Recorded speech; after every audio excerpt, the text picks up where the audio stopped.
Hi, I'm Sean Reardon and welcome to the latest edition of the Mayor's Corner. We are coming to you on location again today, which I know Sarah loves to do from NCM Hub. We had 3 important projects get completed this year, so I wanted to go pop around town and show you all of them and kind of highlight them because we're really proud to get these projects done this summer. So right now we are coming to you from Joppa Park, right? So this is our seawall. And this was a really important project to me, so let me just tell you a quick story. So last year I was campaigning for mayor and we were taking some photos here and some videos, and while we were here someone literally fell right in front of me and the poor woman got all scraped up. We helped her up, we sat with her until she was felt well enough to get home, but it really highlighted the disrepair that this walkway was in down at Joppa Park. So when I became mayor, one of the things I brought up when we started meeting around different projects that we'd like to get done, we were meeting with the ARPA ad hoc committee, and I brought up this because I really thought this was a safety issue. I didn't think this was a beautification project. And so we were able to get City Council on board and we allocated funds to finish this project. So this project was done with ARPA funds and it was also done with Morrill funds, right? And Morrill funds is that wonderful organization, Gayden Morrill, who was a former mayor. They give about $100,000 plus to our parks every year for beautification and other projects. So this was done with those funds. We were thrilled that we were able to get the funds and complete that this year. So I said this was our Parks edition. So we're starting here at Joppa Park. We're going to head to Atwood Park after this. And then we're going to finish up at Patrick Tracy Square downtown, okay? So let's talk about a little bit what's going on in town, okay? So this weekend we had Plum Fest. Plum Fest was crazy. What a great event. They had a beautiful day last Saturday down on Plum Island, and for those of you who didn't get to go, I mean, there was just people everywhere. They had a free shuttle running to the airports to kind of keep cars off the island, which the airport was packed. It was 50 locations that had live music throughout the day, and I think it was about 75 performances altogether. But really just a wonderful event, and kudos to everyone that helped put that together, and I hope everyone had a great time. I sure loved going out there and seeing all the people having a good time, so I'm already looking forward to next year. On the theme of parks, since we're hitting a couple different parks today and showing you some parks completions, we did have a Parks Reorganization meeting last night as part of the Neighborhood and City Services meeting. It was a really great discussion between the city councilors about the plan. Myself and my staff, Kim Turner and Andrew Levine, presented at the the meeting as well and answered a lot of questions. So we're about almost 2 months in to this plan process, right, in this public process. So we've heard a lot of public comment, and so we commented on that. We put forth what you can find on our website, a document that kind of answers a lot of questions that residents had, because I felt like a lot of the questions that were being asked really lived inside the plan, so we just wanted to give some narrative to that, and so we went ahead and did that, and we actually got some great feedback from councilors finally last night too. So the final step in this plan is the City Council will take a vote this coming Tuesday. So we're moving in the right direction. I feel like this plan is just a necessary first step to move us to better serving our 26 parks here in Newburyport. And so we're excited about that. Okay, well, I'm going to say I think the Joppa work came out great. We just started some of the seeding this week, as you can see, so soon we'll have grass back down here again. But let's head on over to Atwood Park and see what's going on over there.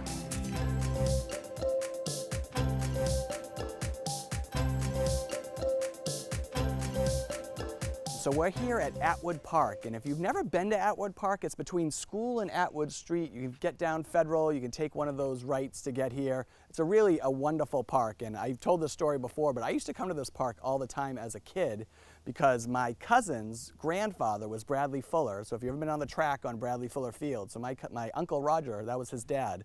And he used to live right here on Atwood Street. So we would come here sometimes on Sundays. My Uncle Raj and Bradley would play cribbage, and then I'd come over here to the park and play with my cousins. But we're here today because we're trying to finish a lot of these projects around the city and support our parks and really make them even better, right? And Atwood Park was definitely a park that needed some love. So I'm here with our wonderful at-large city councilor, Connie Preston, who actually lives right across the street from the park. So Connie, I guess just tell me a little bit about, I know you're really passionate about the parks here in Newburyport. I know you're particularly passionate about Atwood Park. So just talk about some of the things that we're trying to finish up here, and then maybe even some things that are possibly going on this weekend that's going to highlight the park. All right, yeah, so I moved in about 7 years ago, right directly across the street from the park.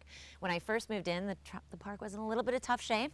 I actually used to myself come and cut the lawn here before we had more resources, but then the Parks Department came in. They did a really great job of aerating the lawn lawn, helping the lawn to grow. But from there, we've had a lot more improvements. The Garrison Gardens, which used to be the old cracked tennis courts over on the School Street side, that was developed into a park, which is now Garrison Gardens. They took down the berm over here. The Morrill Foundation paid for that. There was a crumbling berm in this corner. And they did that. And then most recently, what we're really excited about is the addition of these lamp posts. So the park is very, very dark at night, especially in some of these corners where it's heavily foliaged.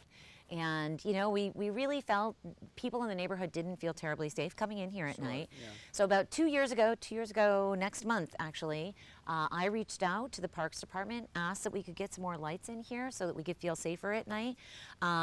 Kim Turner did a fabulous job. She was then the Parks Commissioner. She wrote a grant to the CPA. The CPA funded this, and we were able to just this last week, we turned the lights on, and they look fantastic at night. The neighborhood is so very happy about it, and it's just a really lovely addition to the neighborhood. It feels so much warmer and so much more welcoming in here at night. And then something else that's really special we have going on just this weekend, the Newburyport Preservation Trust has worked with, again, the CPA and the Morrill Foundation to put some interpretive panels in the Garrison Gardens portion of the park, because William Lloyd Garrison was actually born in that blue house right there. So they're going to have some interpretive panels in the Garrison Gardens area that can help people to understand the importance of the park. And that's this weekend. They can come check that. The interpretive panels will be on Sunday, will be the dedication for those, and then we'll be having a dedication ceremony with the mayor on the 28th for the new lampposts here in Atwood Park. So 28th, that's a Wednesday. It's 6:30 down here. We're going to flip the lights on. We're going to try to get some neighbors out to take a look at the finished project. You know, like I said, this is increasing visibility, right? It's increasing safety, and it's also accessibility. So these were three things that we wanted to address here in the park, and it's great that we were able to get Community Preservation Act funds for this. Again, they do so many good things each year, and it's nice seeing these projects get completed all over town. So I hope I see you this weekend, Sunday here at the Garrison panel unveiling, or Wednesday for the lighting. And thank you, Councillor. Thank you for having me.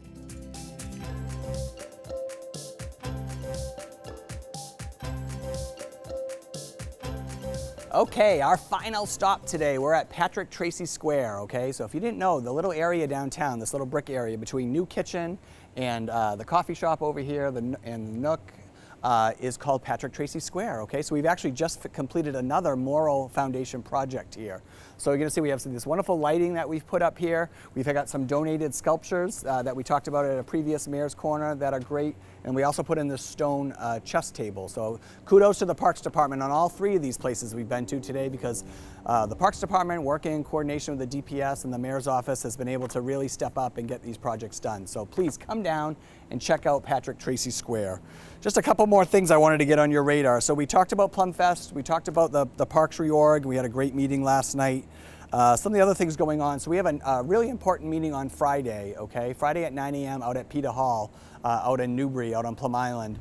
And that meeting is the MRBA meeting, which is the Merrimack River Beach Alliance meeting. And in that meeting, we're going to give a lot of information about the dredge. And the dredge is finally here, where it actually is going to start next week. So they're planning on starting on September 28th. So that meeting on Friday, we're going to give out a lot of information.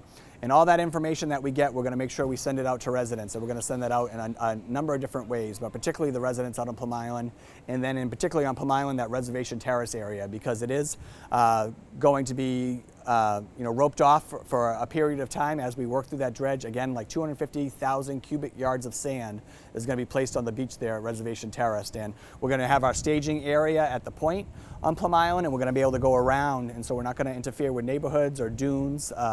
Neighbors out at the beach, we're going to be able to go around and set up our equipment for the dredge that way. But all this information will be coming out to you on Friday after the MRBA meeting. So if you can make the meeting, it's at PITA Hall and it's at 9 o'clock on this coming Friday. Another meeting that's happening on Monday that I just want to make you aware of, so we've had a couple of different, it's fine, we're finally getting some rain, right? But every time we get rain, the communities downriver like Lynn, Lawrence, Haverhill, Manchester, New Hampshire, that means that CSOs are getting dumped into our wonderful Merrimack River, right? So that's that combined sewage overflows. So I'm trying to bring back a group that Senator Zoglio had started a few years back, but COVID kind of kind of slowed the progress of that group. So I'm trying to bring some of those stakeholders together.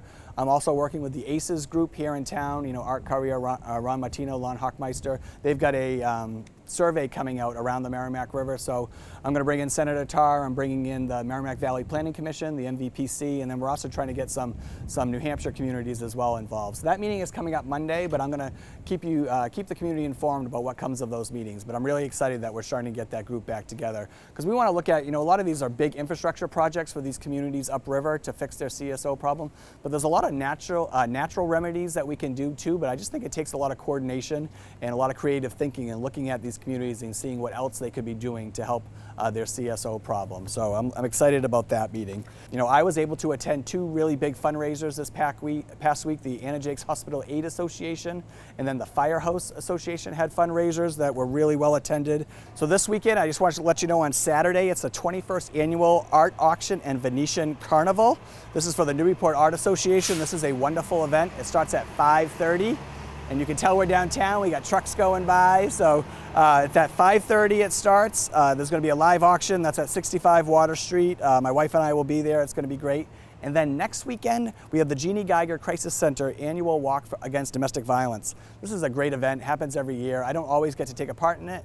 You know, I always am happy to make a donation, but this year I get to walk in it, which is great. So I'll be down there with my family. We're actually forming a team at City Hall. So we're gonna get a lot of City Hall employees, maybe even some city councilors join our team. And it's 8 a.m. on the Waterfront Park. And I'm excited for that. So you'll see us in our City Hall t-shirts. We're gonna have a great day, but that's next weekend, so plan ahead. And I think that's it. That's my Mayor's Corner. I hope you enjoyed visiting these 3 different parks this week and then the projects we've been able to complete these last couple months. You know, there's so many good things going on in Newburyport, and we love finishing projects. So again, get out there this weekend, enjoy the wonderful fall weather, and go check out these parks. And I'll see you next time on the Mayor's Corner.